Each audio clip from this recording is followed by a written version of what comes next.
Hello everyone, welcome to our YouTube channel Harina Academia. Hope you all are doing good. So guys, आज हम important top 100 most important MCQ type question करेंगे जो कि आपके based रहेंगे database concept पे। और इसमें कुछ क्वेश्चंस ऐसे भी रहेंगे जो कि ऑलरेडी प्रीवियस एग्जाम में आ चुके हैं, लाइक आरबीआई, नवाड, एसएससी, आरआरबी या अदर स्टेट एग्जाम जिसमें भी कंप्यूटर पूछा जाता है। तो ये सेशन आपके लिए बहुत ही इम्पोर्टेंट रहेगा। वीडियो को लास्ट तक जरूर देखना और कमेंट में अपना ओपिनियन जरूर बताना कि आपको ये लेक्चर कैसे लगा। और इससे पहले गाइस, अगर आप इस चैनल पर नए आए हैं तो चैनल को लाइक, शेयर और सब्सक्राइब जरूर करना, ताकि इस तरह का नोटिफिकेशन जब भी इस चैनल पे डले तो आपको इसका नोटिफिकेशन मिल जाए।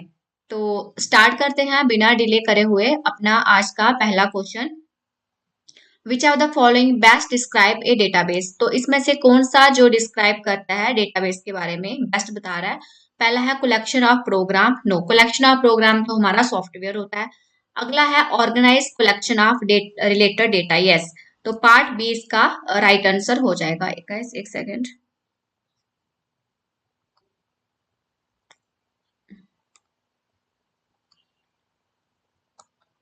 हाँ, तो पार्ट बी इसका राइट आंसर हो जाएगा कि डेटाबेस हमारा एक ऑर्गेनाइज्ड कलेक्शन है रिलेटेड डेटा का।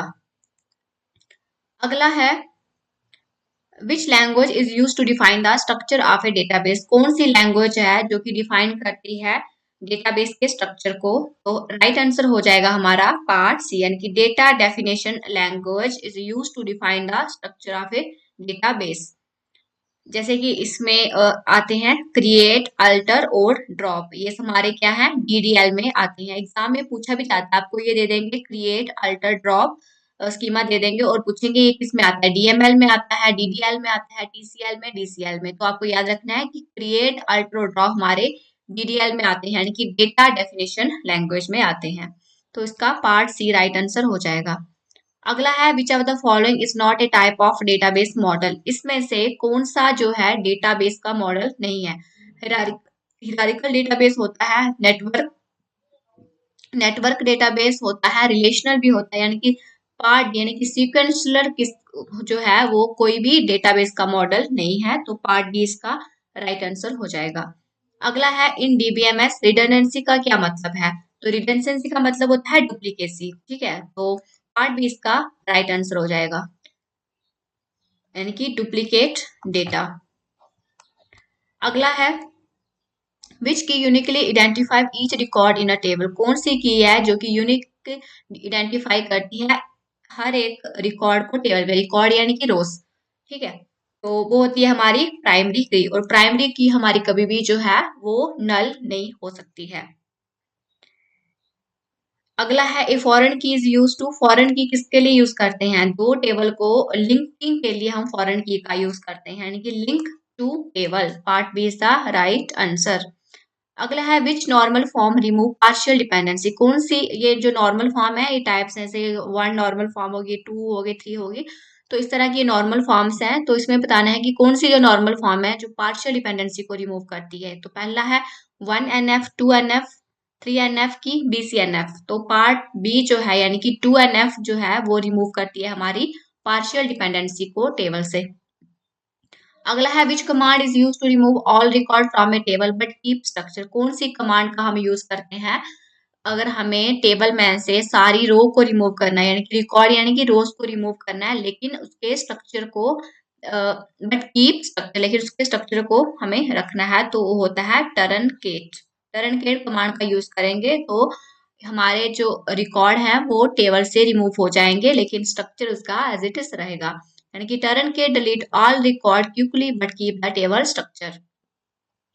अगला है which of the following is a DML. देखो पहले हमने पढ़ा था डीडीएल, जिसमें हमने पढ़ा था क्रिएट, अल्ट और ड्रॉप। ठीक है, तो अब पूछता है कि इसमें से कौन सी डीएमएल कमांड है। तो क्रिएट हमारी, अल्टर और ड्रॉप हमारी तो इसमें आती थी, हमने पढ़ा था ना ऊपर डीडीएल में, यानी कि डेटा डेफिनेशन में पढ़ी थी ये तीनों। तो इंसर्ट जो है वो हमारी किसमें आती है, डीएमएल में आती है, कि डेटा मैनिपुलेशन लैंग्वेज। अगला है what does asset property ensure in DBMS. तो जो एसेट प्रॉपर्टी है वो क्या इंश्योर करती है डीबीएमएस में, डेटा की रिडंडेंसी को, डेटा सिक्योरिटी को, ट्रांसैक्शन रिलायबिलिटी की, डेटा डुप्लीकेशन। तो डेटा डुप्लीकेशन तो हमारी डेटा रिडंडेंसी होती है, ठीक है, तो इसमें हमें एसिड प्रॉपर्टी जो है वो क्या करती है, ट्रांजैक्शन की रिलायबिलिटी को बताती है। यानी कि इसका एग्जाम में पूछते भी हैं कि एसिड का क्या मतलब है, तो आपको पता होना चाहिए कि ए का मतलब एटॉमिसिटी, सी का मतलब कंसिस्टेंसी, आई का आइसोलेशन और डी का ड्यूरेबिलिटी। नेक्स्ट है which of the following is an example of relational database. इसमें कौन सा एग्जांपल है रिलेशनल डेटाबेस का? तो ओरेकल है, एक्सएमएल है, जेसोन है कि टेक्स्ट फाइल है। तो ओरेकल जो है वो हमारा एग्जाम्पल है रिलेशनल डेटाबेस में, जिसमें हमारा जो डेटा होता है वो स्टोर होता है in the form of rows and column. तो रिलेशनल डेटाबेस की जहां भी बात हो तो रिलेशनल डेटाबेस में हमारा जो डेटा स्टोर होता है वो रोस और कॉलम की फॉर्म में होता है, इनके टेबल बना होता है जिसमें रो होती हैं, कॉलम होती हैं और फिर हमारा डेटा जो है वो उसमें स्टोर होता है। तो Oracle is one of the type of relational database. अगला है what is a tuple in a DBMS. तो टिप टपल किसको बोलते हैं? तो रो को ही टपल बोलते हैं डीबीएमएस में। अगला है विच की कैन हैव नल वैल्यू। कौन सी की है जिसकी नल वैल्यू हो सकती है? तो प्राइमरी की हमारी नल नहीं हो सकती है, ठीक है। कैंडिडेट की नल नहीं हो सकती है, सुपर की नल नहीं हो सकती है, तो फॉरेन की जो है वो हमारी नल हो सकती है। Which of the following operation is not part of relational algebra. कौन सा इसमें ऑपरेशन है जो कि पार्ट नहीं है रिलेशनल अलजेब्रा? जब आप ये अलजेब्रा पढ़ते हो तो आप इसमें इसकी सिलेक्शन क्या होती है, प्रोजेक्शन, जॉइन, कंपाइलेशन, ये सब क्या होता है, तो उसमें हम इसको पढ़ते हैं। तो इसमें पूछा है कि कौन सा ऑपरेशन नहीं है, इसका पार्ट नहीं है रिलेशनल अलजेब्रा का। तो पहला है सिलेक्शन, दूसरा है प्रोजेक्शन, फिर है जॉइन और है लास्ट है कंपाइलेशन। तो compilation is not part of relational algebra. अगला है which normal form remove transitive dependency. कौन सी नॉर्मल फॉर्म रिमूव करती है ट्रांसिस्टिव डिपेंडेंसी को? पहली है 1NF, 2NF, 3NF की 4NF। तो 3NF जो बोलती है वो इलिमिनेट करती है ट्रांसिस्टिव डिपेंडेंसी को। तो गैस यहाँ तक हमारे 15 क्वेश्चंस हो चुके हैं, जो कि इंट्रोडक्शन पे ही थे बेसिकली। तो इससे पहले गैस अगर आपको ये लेक्चर अच्छा लगा हो तो वीडियो को लाइक शेयर और सब्सक्राइब करके जरूर जाना, ताकि इस तरह के जब भी वीडियो अपलोड हो तो आपको उसका नोटिफिकेशन मिल जाए। तो अब 16 से 15 पे जो क्वेश्चंस रहेंगे वो रहेंगे हमारे डीबीएमएस के आर्किटेक्चर पे, उसकी एप्लीकेशंस पे, रिलेशनल डेटाबेस पे और कुछ इंपॉर्टेंट टर्म्स पे। तो अब पढ़ते हैं डीबीएमएस आर्किटेक्चर पे, कुछ एमसीक्यू करेंगे।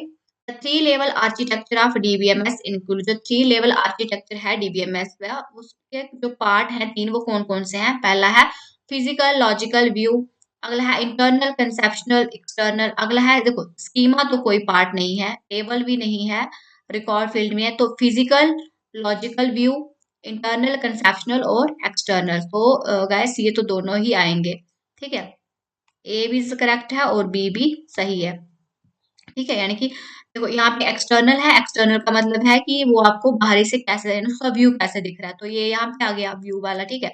अब कंसेप्शनल मीन्स की लॉजिकल, ठीक है, कंसेप्चुअल है मीन्स की लॉजिकल है, और फिजिकल मीन्स की इंटरनल, दोनों का मतलब सेम ही है। तो इसका बोथ ए और बी इसका राइट आंसर, ठीक है। अगला है द इंटरनल लेवल डिस्क्राइब। जो इंटरनल लेवल है डीबीएमएस आर्किटेक्चर का वो क्या डिस्क्राइब करता है? यूजर व्यू, ये तो एक्सटर्नल डिफाइन करता है, तो यानी कि फिजिकल स्टोरेज के बारे में बताता है हमारा इंटरनल लेवल। देखो तीन लेवल होते हैं, एक इंटरनल होता है, एक जो बीच वाला जो होता है वो कंसेप्शनल हो गया, और लास्ट इनकी एक्सटर्नल, जैसा हमें हमारा लास्ट में यूजर को वो उसका व्यू दिखेगा। तो इंटरनल लेवल पे क्या होते हैं, उसका फिजिकल स्टोरेज के बारे में होता है, और फिर उसके बाद उसके ऊपर जो है वो लॉजिक डिफाइन होता है, और सबसे ऊपर जो है एक्सटर्नल व्यू होता है, जैसे कि यूजर को वो अपेयर होगा। इंटरनल लेवल हमारा डिस्क्राइब करता है फिजिकल स्टोरेज को।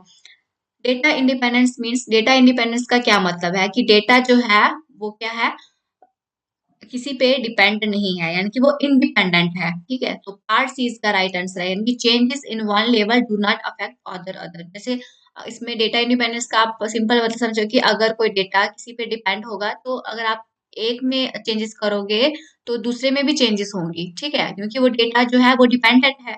लेकिन अगर डेटा इंडिपेंडेंस है तो वो दिखाता है कि अगर हम किसी एक लेवल पे चेंज करेंगे तो दूसरे लेवल पे कोई भी उसका अफेक्ट जो है वो नहीं पड़ेगा।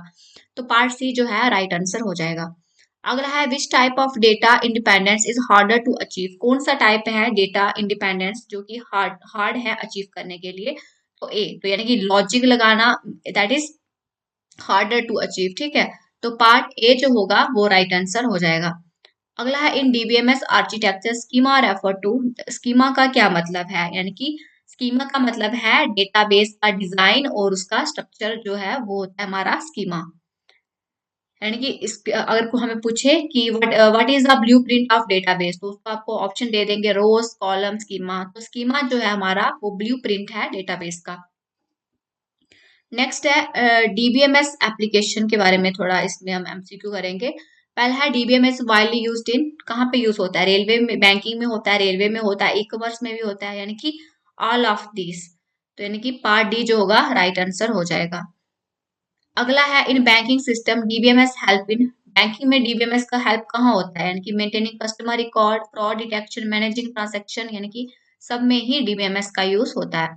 Which feature of DBMS is most important for banking, कौन सा फीचर है जो डीबीएमएस का जो कि मोस्ट इंपॉर्टेंट है बैंकिंग के लिए, तो वो है पार्ट बी, यानी कि currency control is the most important for banking.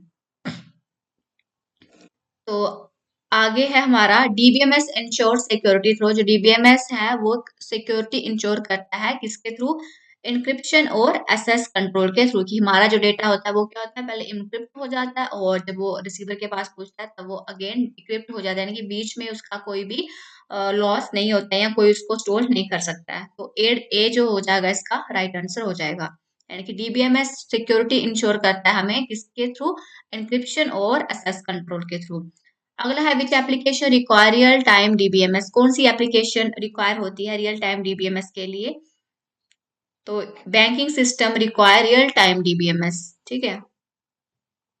तो banking system application require real time DBMS. अगला है, अब रिलेशनल डेटाबेस पे करेंगे। तो relation in database is also known as table, जो रिलेशन है डीबीएमएस में उसको क्या बोलते हैं, उसको टेबल भी बोलते हैं।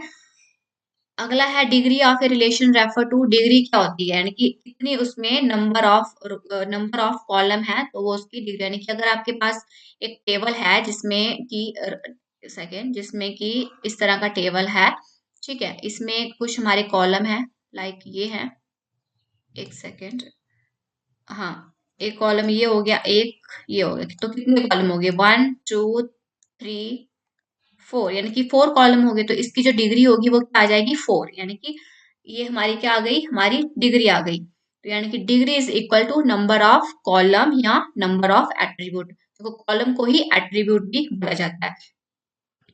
अगला है cardinality of a relation refer to, तो जिस तरह डिग्री होती है और कॉलम में, तो कार्डिनलिटी में क्या होता है, रोज होती है, यानी कि टपल्स होती हैं। तो अगर इसमें हमें कार्डिनलिटी बतानी है इस टेबल में, तो कितनी रोज हो गई, एक रो हो गई, 2 रो हो गई, 3 रो हो गई, ठीक है। तो इसमें एक दो तीन, हाँ, तो 3 रो होगी, तो इसकी जो हमारी कार्डिनलिटी होगी टेबल की वो 3 हो जाएगी। तो यानी कि कार्डिनलिटी किसी भी रिलेशन में क्या रेफर करती है कि उसमें कितनी रोस हैं, यानी रोस हैं या टपल बोलो एक ही बात है। अगला है एट्रीब्यूट का क्या मतलब है, एट्रीब्यूट रेफर टू कॉलम, हमने पढ़ा था ना ऊपर की एट्रीब्यूट को कॉलम भी बोलते हैं, कॉलम को एट्रीब्यूट भी बोलते हैं। और हाँ, और डिग्री क्या हो जाएगी किसी रिलेशन टेबल में, तो जितनी उसकी कॉलम होंगे उस टेबल में वही उसकी डिग्री कहलाएगी। तो अगला है डोमेन का क्या मतलब है, डोमेन यानी कि set of possible value for an attribute, तो वो हमारी डोमेन हो जाएगी, यानी कि valid value for an column.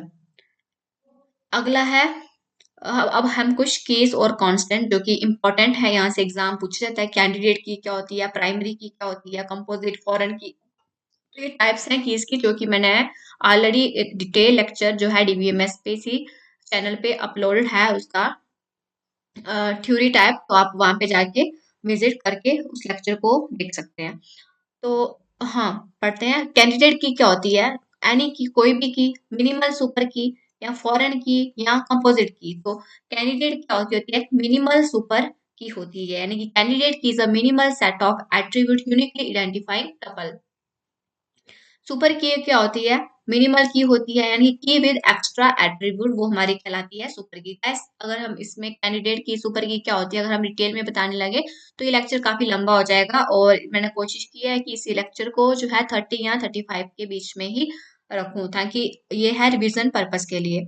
तो सुपर की होती है हमारी की with extra attribute. Composite key क्या होती है, किससे बनी होती है, सिंगल एट्रीब्यूट से, मल्टीपल एट्रीब्यूट से। तो कंपोजिट से नाम से पता चल रहा है कि कंपोजिट हमारा बना होता है मल्टीपल की से। तो पार्ट बी जो राइट आंसर हो जाएगा। Not null constant ensure, not null constant क्या इंश्योर करता है कि यूनिक वैल्यू है, नो एम्प्टी वैल्यू है, डिफॉल्ट वैल्यू है कि फॉर रिलेशन है, यानी कि डिफॉल्ट तो इसमें कुछ है नहीं। अब यूनिक वैल्यू है, अगर नॉट नल है यानी कि नल नहीं है, यानी कि इसका मतलब है no empty value. Part B जो है राइट आंसर हो जाएगा। यूनिक कांस्टेंट इंश्योर क्या करता है, नो डुप्लीकेसी वैल्यू। हाँ, अगर यूनिक है तो मतलब उसमें कोई भी डुप्लीकेट वैल्यू नहीं है। यूनिक हम किसको बोलते हैं कि जो कहीं भी ना हो, यानी कि यूनिक हो। तो इसका क्या मतलब है, इसकी कोई भी डुप्लीकेट वैल्यू ना हो, तो वो हमारा यूनिक कांस्टेंट इंश्योर हो गया, मतलब इंश्योर करता है। अगला है रिलेशनल अलजेब्रा और ऑपरेशन। इस पे हम करेंगे कुछ एमसीक्यू जो कि 50 तक हो रहेंगे। तो selection operation is use to, जो सिलेक्शन ऑपरेशन है उसका किसके लिए यूज होता है, तो अगर हमें रोज सेलेक्ट करनी है तो हम सिलेक्शन ऑपरेशन का यूज करते हैं। अगला है प्रोजेक्शन ऑपरेशन का यूज हम करते हैं अगर हमें कॉलम को सिलेक्ट करना हो। तो पार्ट बी इसका राइट आंसर हो जाएगा।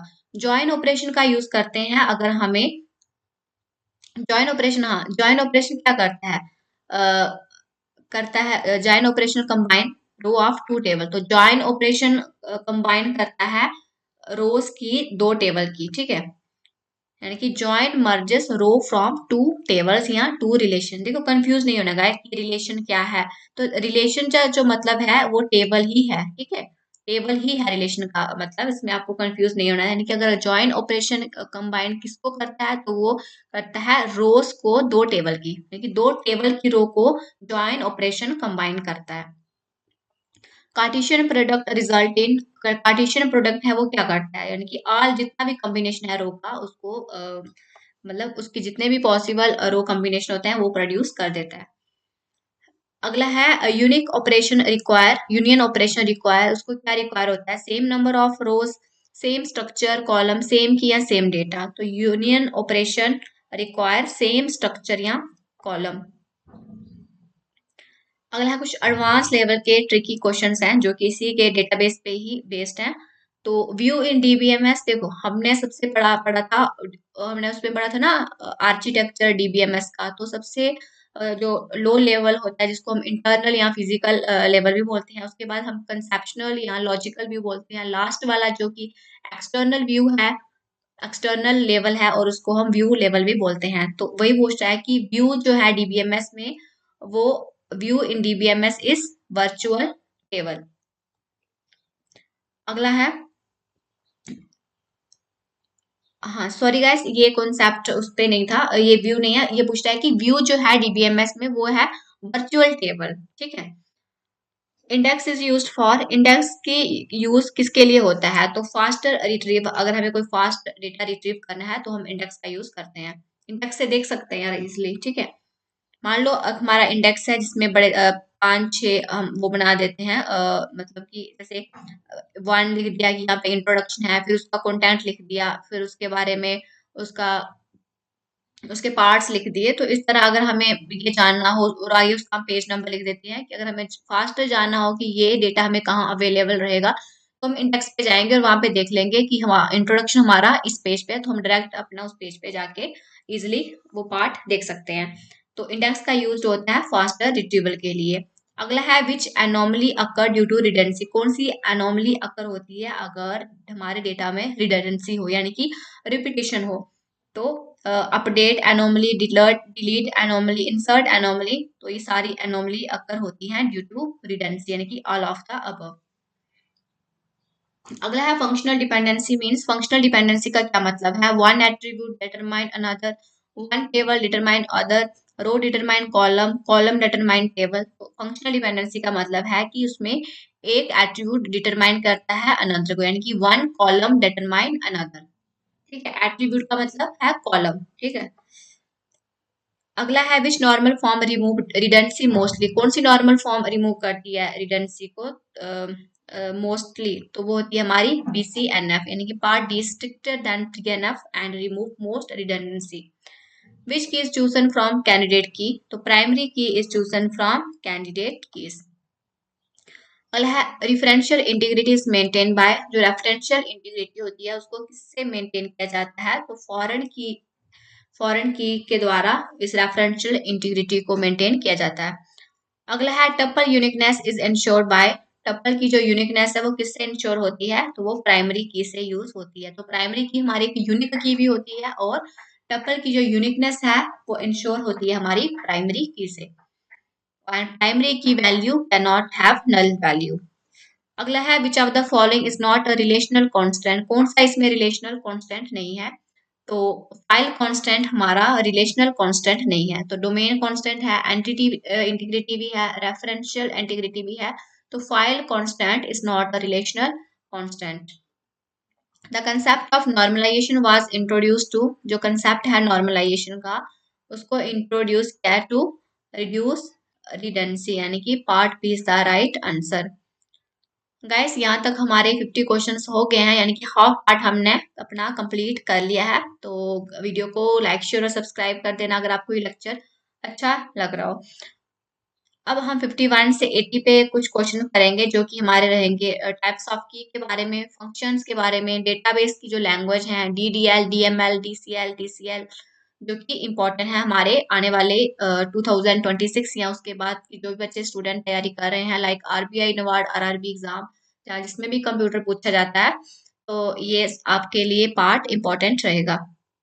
अब हम केस पे करेंगे which keys use to uniquely identify a record, तो कौन सी की यूनिकली आइडेंटिफाई करती है रिकॉर्ड को, तो वो हमारी प्राइमरी की होती है। अगला है अल्टरनेट की इज, अल्टरनेट की क्या है, यानी कि कैंडिडेट की नॉट चूजन एज प्राइमरी की। अल्टरनेट की जो होती है उसमें क्या होता है कि जो कैंडिडेट की है वो नॉट, कैंडिडेट की को हम उसमें एज अ प्राइमरी की चूज नहीं कर सकते हैं। अगला है विच की रेफरेंसेस अनदर टेबल, तो एक की दूसरे टेबल को रेफरेंस कर रही है, तो यानी कि फॉरेन की है, यानी कि हमने बोला था ना फॉरेन की क्या करती है, जो दो टेबल है उनके बीच एक तरह का लिंकिंग बॉन्ड क्रिएट करती है, तो फॉरेन की क्या करती है, रेफर करती है अनदर टेबल को। एक सुपर की क्या है, a set of attribute uniquely identifying a tuple, यानी कि part B is the right answer. Which key cannot have null value, कौन सी की नल वैल्यू नहीं हो सकती है, तो प्राइमरी की हमारी नल नहीं हो सकती है।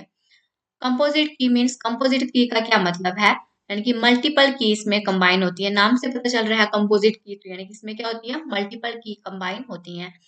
कैंडिडेट की क्या है, मिनिमल सुपर की है, part B is the right answer. Secondary key is used for, secondary key का यूज हम किसके लिए करते हैं, सर्चिंग और रिट्रीवल डेटा के लिए। अगला है विच की इन्फोर्सेस रेफरेंशियल इंटीग्रिटी, कौन सी की इन्फोर्स करती है रेफरेंशियल इंटीग्रिटी को, प्राइमरी करती है, फॉरेन करती है, कैंडिडेट करती है कि अल्टरनेट करती है, तो फॉरेन की इन्फोर्सेस रेफरेंशियल इंटीग्रिटी। अगला है एक की that uniquely identify record and इस मिनिमल इज, एक ऐसी की जो कि यूनिकली आइडेंटिफाई करती है रिकॉर्ड को एंड इस मिनिमल इज, और वो मिनिमल है, और वो कौन सी है, तो वो हमारी कैंडिडेट की है। ठीक है, पार्ट बी जो है राइट आंसर हो जाएगा, ये भी एक यूनिक होती है और मिनिमल की बात हो रही है, तो हमारी कैंडिडेट की जो है राइट आंसर हो जाएगा। अब है फंक्शंस जो हैं डीबीएमएस में, ठीक है। एग्रीगेट फंक्शन ऑपरेट ऑन, जो एग्रीगेट फंक्शन है वो कहाँ ऑपरेट होता है, तो वो मल्टीपल रो पे ऑपरेट होता है। जैसे कि सम हो गया, एवरेज हो गया, ये सारे क्या पे वर्क करते हैं, मल्टीपल रोज पे। Which is not an aggregate function, कौन सा एग्रीगेट फंक्शन नहीं है, काउंट है, सम है, एवरेज है कि फॉर्मेट है, तो काउंट, सम और एवरेज तो हमारे एग्रीगेट फंक्शन है। हमें नॉट एग्रीगेट फंक्शन बोला है तो वो हमारा डी यानी कि format is right answer. Count star return, ये क्या रिटर्न करता है, number of column, number of rose, number of table या नंबर ऑफ कीज, तो काउंट स्टार जो है वो हमारा रिटर्न करता है नंबर ऑफ रोज। गाइस ये जो छोटे छोटे क्वेश्चंस हैं ये बहुत इंपॉर्टेंट हैं, आपको किसी भी घुमा फिरा के ये पूछ सकते हैं, बस आपको इसका सही से पता होना चाहिए कि ये क्वेश्चन जो है वो क्या पूछ रहा है हमसे, ठीक है, तो इसको मिस मत करना और लास्ट तक जरूर देखना। तो अब आगे है हमारा 64 क्वेश्चन, वो है which function return maximum value, तो सिंपल सी बात है, मैक्सिमम वैल्यू रिटर्न करता है हमारा मैक्स फंक्शन।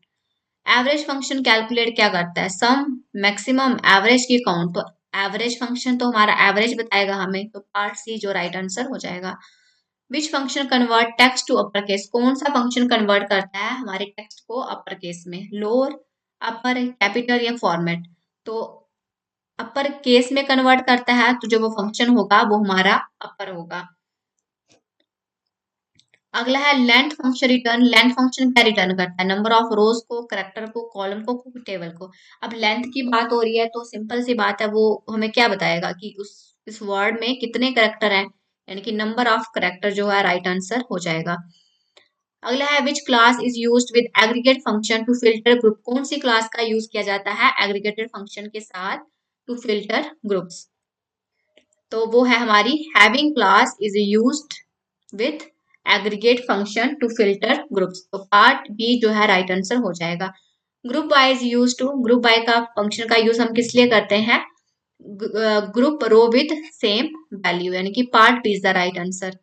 अगला है which function return the smallest value, जैसे हमने मैक्सिमम वैल्यू के लिए हमें देखा था मैक्स फंक्शन था, तो वैसे स्मॉलेस्ट वैल्यू के लिए जो है वो है हमारा मिन फंक्शन, यानी कि पार्ट ए हमें रिटर्न कर देता है मिनिमम वैल्यू या स्मॉलेस्ट या लोएस्ट वैल्यू कह सकते हो। अगला है, यहाँ तक हमारे 70 क्वेश्चंस हो गए हैं। तो अभी हम करेंगे जो कि बेस्ड रहेंगे डेटाबेस पे ही, लेकिन उसका जो पार्ट है वो है डेटाबेस लैंग्वेज, जिसमें हमारा आता है डीडीएल, डीएमएल, डीएमएल, डीसीएल और टीसीएल। तो 71 क्वेश्चन जो है उसको देखते हैं। Which language is use to manipulate data, तो मैनुपुलेशन के लिए हम जो लैंग्वेज यूज होती है वो होती है हमारी डीएमएल, यानी कि डेटा मैनुपुलेशन लैंग्वेज। और इसमें जो इसकी जो स्कीमा इसका रहता है वो होता है इंसर्ट, अपडेट और डिलीट। गाइस इसको कभी स्किप मत करना, अगर आप डीएमएल पढ़ रहे हो तो आपको ये पता होना चाहिए इसमें कौन कौन सा जो स्कीमा वो आता है। तो इंसर्ट, अपडेट और डिलीट हमारे किस में आते हैं, डीएमएल में आते हैं। Which command is use to, अगर टेबल की क्रिएशन के लिए बात करें तो वो हमारा जो होता है वो क्रिएट कमांड का हम यूज करते हैं, और जो कि आता है हमारा डीडीएल कमांड के अंदर, यानी कि डीडीएल कमांड के अंदर आता है हमारा create.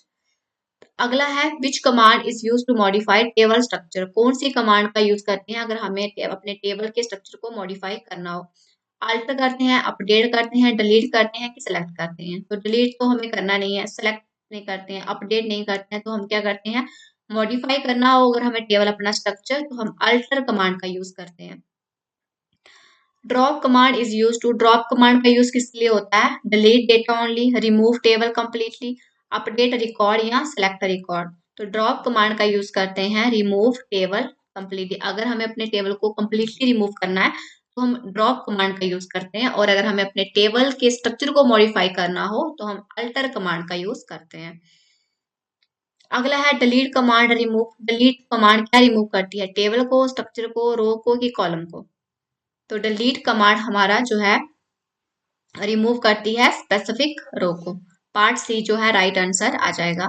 Which command is use to retrieve data, अगर हमें डेटा को रिट्रीव कराना हो तो हम सेलेक्ट कमांड का यूज करते हैं। Commit command is use to, commit command का यूज होता है टू सेव चेंजेस परमानेंटली। अगला है roll back command is use to, roll back command का यूज होता है save data, undo changes, delete table, insert table. तो roll back command is use to undo changes. अगला है which command give permission to user, कौन सी command permission देती है यूजर को, ग्रांट, रिवोक, कॉमिट या सेव पॉइंट। तो परमिशन की बात हो रही है यानी कि ग्रांट, जिसको असाइन यानी कि प्रिविलेज दे रहे हैं। Part A is the right answer. अगला है रिवोक कमांड, रिवोक यानी कि परमिशन नहीं, यानी कि रिमूव परमिशन है, और ग्रांट यानी कि परमिशन असाइन कर दी, और रिवोक यानी कि परमिशन को हमने रिमूव कर दिया। तो पार्ट बी इसका राइट आंसर हो जाएगा। अब यहाँ तक हमारे 80 क्वेश्चंस हो गए हैं, तो 81 से 100 जो क्वेश्चंस रहेंगे वो हमारे रहेंगे ईआर मॉडल, यानी कि एंटिटी रिलेशनशिप मॉडल, और कुछ की टर्म्स हैं, ठीक है, इंपॉर्टेंट, जो कि एग्जाम के लिए मुझे लगता है इंपॉर्टेंट है, तो मैंने वो इसमें कवर किए हैं। मतलब एंटिटी रिलेशनशिप मॉडल में पूछ रहा है कि एक एंटिटी क्या होती है, ठीक है। तो एंटिटी हमारी क्या होती है, ऑब्जेक्ट विद इंडिपेंडेंट एग्जिस्टेंस, यानी कि एक ऐसा ऑब्जेक्ट जिसका जो कि इंडिपेंडेंट एग्जिस्टेंस हो जिसका ऑब्जेक्ट का। तो part B is the right answer हो जाएगा। Which are the following is an example of entity, entity की एग्जाम्पल क्या होती है, एज है, सैलरी है, एम्प्लॉय है कि एड्रेस है। तो employ is an example of entity. Guys ये एंटिटी रिलेशनशिप मॉडल मैंने लेक्चर में डिटेल में बताया हुआ है। अगर आपको नहीं पता चल रहा है कि इसमें एंटिटी क्या होती है, रिलेशनशिप मॉडल क्या है और इसका एंटिटी कैसे हम आइडेंटिफाई करते हैं किसी भी रिलेशन या टेबल में, तो आप वहां पे जाके इसको लेक्चर को डिटेल में देख के यहाँ पे आके उसका ये मल्टीपल सेशन देख सकते हो। तो एम्प्लॉय जो है वो एग्जाम्पल है हमारी एंटिटी की, जो वाइल ऑथर जो है हमारे एट्रीब्यूट है, लाइक जैसे एज हो गया, सैलरी हो गया, एड्रेस हो गया। अगला है एट्रीब्यूट। इज एट्रीब्यूट क्या है? एक एट्रीब्यूट क्या है? प्रॉपर्टी है किसी एंटिटी की। तो part B is the right answer. Which attribute कहना है मल्टीपल वैल्यू। कौन सा एट्रीब्यूट जिसकी मल्टीपल वैल्यू हो सकती है? तो multi valued can have multiple values. Derived attribute क्या होता है? Calculated from other attribute. जैसे ड्राइव एट्रीब्यूट बोल रहे हैं ना, तो ड्राइव मतलब किसी से उसको लेना, ठीक है। तो यानी कि कैलकुलेटेड फ्रॉम अदर एट्रीब्यूट, वो हमारा ड्राइव्ड एट्रीब्यूट हो गया। लाइक जैसे एज हो गई, और एज को हम कैलकुलेट करते हैं कहाँ से? डेट ऑफ बर्थ से। अगर आपको डेट ऑफ बर्थ पता है, ईयर पता है, तो आप एज जो है उसका कैलकुलेट कर सकते हो कि प्रेजेंट में उसका एज क्या है। मान लो अगर आपको किसी की डेट ऑफ बर्थ पता है और अगर पूछे आपसे कि आज के टाइम उसकी एज कितनी है, तो आप वहां से ड्राइव कर सकते हो उसकी एज। तो ये हमारा ड्राइव्ड एट्रीब्यूट हो गया। कंपोजिट एट्रीब्यूट मीन्स की मल्टीपल कंपोनेंट। जैसे नेम हो गया, ठीक है। कंपोजिट एट्रीब्यूट में क्या हो कि ऐसा एट्रीब्यूट जो कि मल्टीपल कंपोनेंट से बना है। जैसे नेम हो गया, ठीक है। नेम किससे बना होता है? यानी कि फर्स्ट नेम होता है, उसमें कुछ का मिडिल नेम होता है, लास्ट नेम है, तो उसमें कितने आ गए? 3 एट्रीब्यूट आ गए। दिया ना यहाँ पे नेम, फर्स्ट प्लस लास्ट, यानी कि पहला नेम और लास्ट। जैसे किसी का नाम है रोहन, रोहन और आगे दिया है श्रीवास्तव, ठीक है। तो रोहन उसका क्या हो गया? एक एट्रीब्यूट हो गया। और फिर श्रीवास्तव क्या हो गया? उसका दूसरा एट्रीब्यूट हो गया, यानी कि कॉम्बिनेशन हो गया। तो वो हमारा कंपोजिट एट्रीब्यूट में आता है। Relationship in ER model represent, ये क्या रिप्रेजेंट करता है? ये बताता है कनेक्शन बिटवीन एंटिटी के बीच। डिग्री या फिर रिलेशनशिप रेफर टू, डिग्री के बारे में आपको मैंने बताया था कि ऐसे तो डिग्री तो ऐसे रिलेशनल टेबल में बोले तो नंबर ऑफ कॉलम्स होते हैं। जितनी उस टेबल में जितनी कॉलम होंगी वो उतनी उसकी डिग्री रहेगी टेबल की। लेकिन रिलेशनशिप में क्या रेफर करता है डिग्री हमारा? तो वो बताता है नंबर ऑफ एंटिटी इन्वॉल्व, कि उसमें कितनी एंटिटी इन्वॉल्व है। जितनी एंटिटी इन्वॉल्व होंगी वही उसकी क्या हो जाएगी? रिलेशनशिप की डिग्री हो जाएगी। अगला है यूनरी रिलेशनशिप इन्वॉल्व। जो यूनरी रिलेशनशिप है उसमें क्या इन्वॉल्व होता है? यानी कि उसमें केवल वन एंटिटी होती है, ठीक है। अगर है बाइनरी रिलेशनशिप मीन्स दो एंटिटी, बाइनरी की बात हो रही है, बाई यानी कि टू, यानी कि टू एंटिटी। अगला है कुछ 90 क्वेश्चंस हो गए यहाँ पे। अब कुछ एडवांस ईआर कॉन्सेप्ट हैं जो कि करेंगे। तो cardinality ratio define, cardinality ratio क्या डिफाइन करती है? रिलेशनशिप टाइप, यानी कि वो 1:1 हो सकता है, 1:many हो सकता है, ठीक है। इस तरह से हो सकता है। तो part B is the right answer. Participation constant indicate, participation constant है वो क्या इंडिकेट करते हैं? वो इंडिकेट करते हैं मैंडेटरी और ऑप्शनल पार्टिसिपेशन।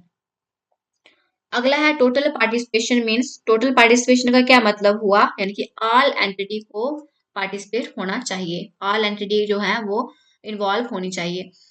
वीक एंटिटी क्या हो गई? इंडिपेंडेंट या एंटिटी विदाउट प्राइम। तो वीक की बात हो रही है। वीक एंटिटी क्या होती है? ऐसी एंटिटी जिसमें भी कोई भी प्राइमरी की नहीं होती है। अगला है और स्ट्रॉन्ग, अगर हमें बोलने का स्ट्रॉन्ग बोले तो उसमें प्राइमरी की होती है। अगला है identifying relationship is used with, वो होता है हमारा वीक एंटिटी के साथ, यानी कि weak entity uses identifying relationship. अगला है ER diagram uses which shape for entity. ER diagram में जो एंटिटी होती है उसकी क्या शेप होती है? ईआर डायग्राम में सर्कल होते हैं, रेक्टेंगल होता है, डायमंड होता है, ओवल होता है। लेकिन उसमें जो अगर हमें एंटिटी बतानी है उस डायग्राम में, तो हम उसको किससे रिप्रेजेंट करते हैं? तो उसको हम रेक्टेंगल से डिफाइन करते हैं, ठीक है। यानी कि रेक्टेंगल रिप्रेजेंट एंटिटी इन ईआर डायग्राम। अगला है एट्रीब्यूट इज रिप्रेजेंटेड बाय, जैसे ईआर डायग्राम में एंटिटी को हम केवल रेक्टेंगल शेप में दिखाते हैं, वैसे ही एट्रीब्यूट को हम ओवल शेप में दिखाते हैं, ठीक है। रिलेशनशिप को किससे रिप्रेजेंट करते हैं? तो रिलेशनशिप को हम डायमंड से रिप्रेजेंट करते हैं ईआर डायग्राम में। वीक एंटिटी को हम किससे रिप्रेजेंट करते हैं? तो वीक एंटिटी को हम रिप्रेजेंट करते हैं डबल रेक्टेंगल से। मल्टी वैल्यूड एट्रीब्यूट को रिप्रेजेंट किससे करते हैं, तो उसको हम डबल ओवल से करते हैं। तो गाइस ये जो क्वेश्चंस जो मैंने करवाए हैं कि इसमें एट्रीब्यूट को किस शेप में दिखाते हैं ईआर मॉडल में, या मल्टी वैल्यूड एट्रीब्यूट को किस में दिखाते हैं, या वीक एंटिटी को, या फिर आपके एंटिटी को किस में दिखाते हैं ईआर मॉडल में, किस शेप में। तो ये सारे मैंने यहाँ पे आपको बता दिए। 100 तक क्वेश्चन हमारे कंप्लीट हो गए। तो ये इंपॉर्टेंट क्वेश्चंस भी हैं जो मैंने आपको लास्ट में 4-5 करवाए हैं, तो ये आपको पता होने चाहिए। बाकी अगर किसी को समझ नहीं लग रही है कि ये मॉडल क्या है, तो डिटेल लेक्चर ऑलरेडी अपलोडेड है चैनल पे। तो प्लेलिस्ट पे जाके कंप्यूटर की, जिसमें आपके 37 टू 40 लेक्चर्स हैं, तो वहां जाके आप इस डिटेल लेक्चर को देख सकते हो। तो गाइस ये थे हमारे क्वेश्चंस जो कि मोस्ट इंपॉर्टेंट हैं अगर आप किसी भी एग्जाम की तैयारी कर रहे हैं जिसमें कंप्यूटर पूछा जाता है। And thanks for watching. और वीडियो अगर अच्छी लगे तो वीडियो को लाइक शेयर और सब्सक्राइब जरूर करना, ताकि आप कोई भी जो लेक्चर है इस चैनल पे अपलोड हो तो वो आपसे मिस ना हो। ठीक है, थैंक्स फॉर टुडे।